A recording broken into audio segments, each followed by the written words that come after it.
Hello all. Ninth का पिछला जो वीडियो डाला गया था उसमें ज़्यादा साफ नहीं दिखाई पड़ रहा था और सही से नोट्स भी नहीं बना था।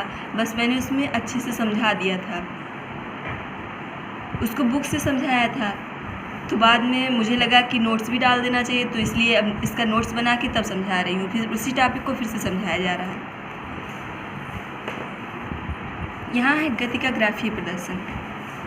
किसी चीज़ को ग्राफ पे क्यों प्रदर्शित करते हैं? ताकि वो चीज़ हमें आसानी से समझ में आ जाए। अब जैसे गति है तो गति को हम दिखा तो सकते नहीं हैं, बस कोई ऐसा पैमाना होना चाहिए जहाँ पे स्पष्ट हो जाए कि मतलब गति से तात्पर्य यही है। किसी वस्तु की गति को दर्शाने के लिए एक रेखीय ग्राफ की आवश्यकता होती है और ये किस पर निर्भर करते हैं? दूरी या वेग का दूसरी राशि जैसे समय पर, मतलब दूरी या वेग जो समय पर निर्भर करते हैं। सबसे पहले हम देखेंगे दूरी समय ग्राफ, फिर देखेंगे वेग समय ग्राफ, फिर उसके बाद देखेंगे कि गति का जो समीकरण होता है उसका निगमन करना है, उसको प्रूव करना है। फिर दूरी समय ग्राफ और वेग समय ग्राफ जो आप समझे रहेंगे उसी का आगे यूज होने वाला है। तो देखते हैं दूरी समय ग्राफ क्या है। समय के साथ किसी वस्तु की स्थिति परिवर्तन को एक सुविधाजनक पैमाना अपनाकर दूरी समय ग्राफ द्वारा व्यक्त किया जा सकता है। इस ग्राफ में समय को x अक्ष और दूरी को y अक्ष पर प्रदर्शित किया जाता है। यहाँ पे समय जो है ये x अक्ष। अब इतना तो पता ही होगा कि अक्ष क्या होता है, x अक्ष, y अक्ष कहाँ होता है। जैसे निर्देशांक ज्यामिति पढ़ा होगा तो ऐसे रहता है, तो ये रहता है y अक्ष, ये रहता है x अक्ष। तो ऐसे इसमें भी है। मान लो इसका कोई पार्ट हम ये वाला पार्ट ले लिए हैं तो ये x अक्ष हो गया, ये y अक्ष हो गया, जिस पे हम कुछ दूरियां ले लिए, कुछ समय ले लिए, समय को मिनट में और दूरी को किलोमीटर में ले लिए हैं। मान लो यहाँ से ये किसी वस्तु का मूल बिंदु है। मूल बिंदु का मतलब क्या होता है? मूल बिंदु से तात्पर्य होता है वह स्थिति जहाँ के सापेक्ष हम किसी वस्तु की दूरी या गति या चाल को प्रदर्शित करते हैं। जैसे इसमें है, अगर कोई वस्तु चल रही है, यहाँ से मान लो ऐसे वस्तु गई, ये है 20 मिनट। 20 मिनट में वो कितना दूरी चली? 10 किलोमीटर। फिर अगले 20 मिनट में कितना चली? फिर 10 किलोमीटर चली। 10 तब 20 किलोमीटर हो गया। फिर अगले 20 में फिर चली 10 किलोमीटर, तब 30 पे आ गया। फिर अगले 10 में, मतलब कि एक निश्चित समय अंतराल है और एक निश्चित दूरी तय कर रही है। अगर मान लो कहा जाता यहाँ पे 10 होता, 10 पे 10 करता, फिर 20 होता, 20 पे 20 करता, 30 होता, 30 पे 30 करता, तो 10 का अंतर होता। उससे हमें कोई दिक्कत नहीं, बस हमें ये समझना है कि एक समान चाल एक समान समय दर से बढ़ रही है। बस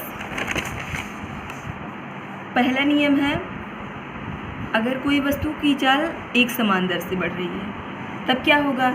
जब किसी वस्तु की चाल एक समान दर से बढ़ रही है तो आप देख रहे हैं इसी प्रकार से एक समान दर से उसकी स्थिति में परिवर्तन हो रहा है। पहले यहाँ पे था, यहाँ से चला 10 किलोमीटर, कितने समय में? 20 मिनट में। फिर 10 किलोमीटर और चला तो 20 पे पहुँचा, फिर कितने समय में? 20 मिनट में। ऐसे ही मतलब 20-20 मिनट में 10 किलोमीटर आगे बढ़ रहा है, तो मतलब एक समान दर से बढ़ रहा है। अब दिए गए दूरी समय ग्राफ के भाग ए बी को लें। ए बी कहाँ है? ए यहाँ है, बी यहाँ है। बिंदु ए से x अक्ष, ये जो ये है वहाँ से x अक्ष के समांतर, x अक्ष यही है, इसके समांतर एक रेखा, तथा बिंदु बी से, जो बिंदु बी है वहाँ से फिर बिंदु ए से x अक्ष के समांतर, तो हमने ये खींच दिया, क्या हुआ? इसको मान लो हम कह देते हैं C है। और फिर बिंदु B से y अक्ष के समांतर, ये जो बिंदु B है, मान लो कि ये प्रारंभिक दूरी S1 हम इसको मान लिए और S2 जो अंतिम दूरी थी इसको मान लिए, और जो प्रारंभिक समय था इसको मान लिए t1 और अंतिम समय t2 इसको मान लिए। तो यहाँ से इसके समांतर यहाँ पे डाला गया, इसको खींचा गया तो ये AC हो गया, और जब इसके समांतर खींचा गया तो ये BC हो गया। जब इसको हम मिला दिए तो ये त्रिभुज बन गया ABC।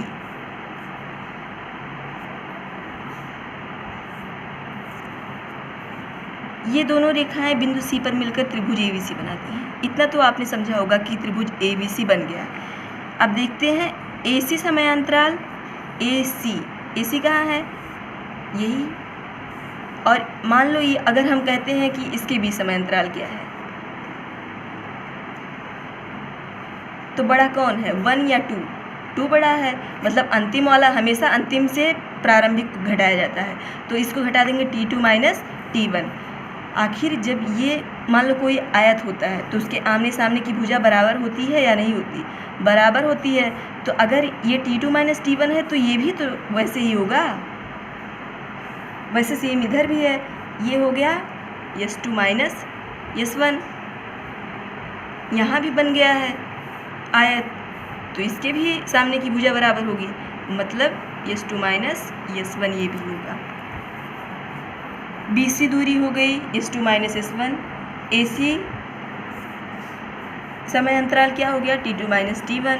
अब इससे हम क्या ज्ञात कर सकते हैं, अगर दूरी और समय दिया है तो क्या ज्ञात कर सकते हैं, चाल ज्ञात कर सकते हैं, क्योंकि चाल बराबर दूरी बटा समय, ये बहुत पहले ही पढ़ चुके हैं, परिभाषा बहुत बार बताया जा चुका है।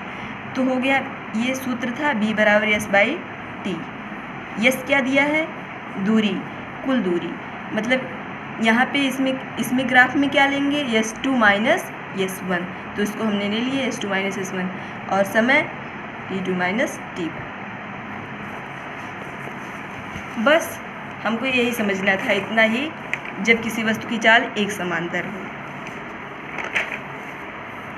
अब दूसरा है, जब कोई वस्तु असमान चाल से गतिमान हो। असमान चाल से गतिमान हो, इसका क्या तात्पर्य है, इसका क्या मतलब है। मान लो कोई x अक्ष है, फिर y अक्ष, इसको हम ऐसे खींचते हैं, इस पे दूरी लेते हैं y अक्ष पे, और x अक्ष पे समय लेते हैं।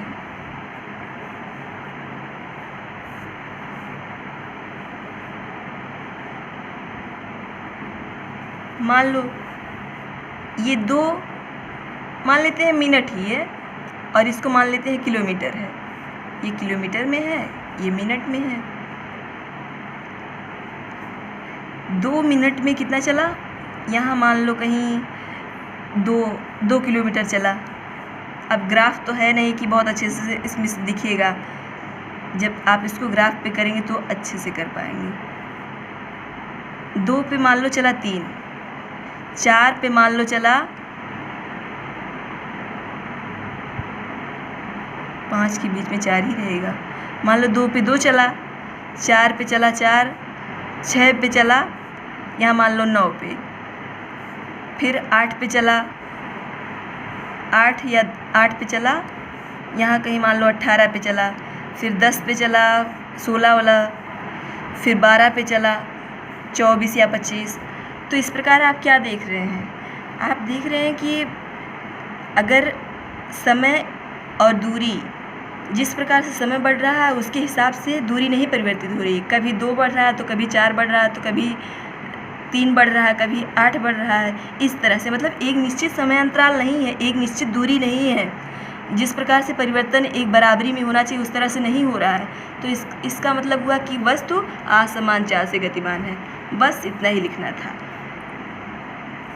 एक बार आप नोट्स को अच्छे से देख लीजिएगा, फिर अच्छे से नोट बना लीजिएगा, और पिछला वाला वीडियो भी समझ लीजिएगा, इसको भी समझ लीजिएगा। बस समझना वही सब है, बस थोड़ा सा अंतर समझाने का आइडिया अलग अलग है। जैसे भी समझ आया है वैसे ही पढ़ लीजिए। Thank you.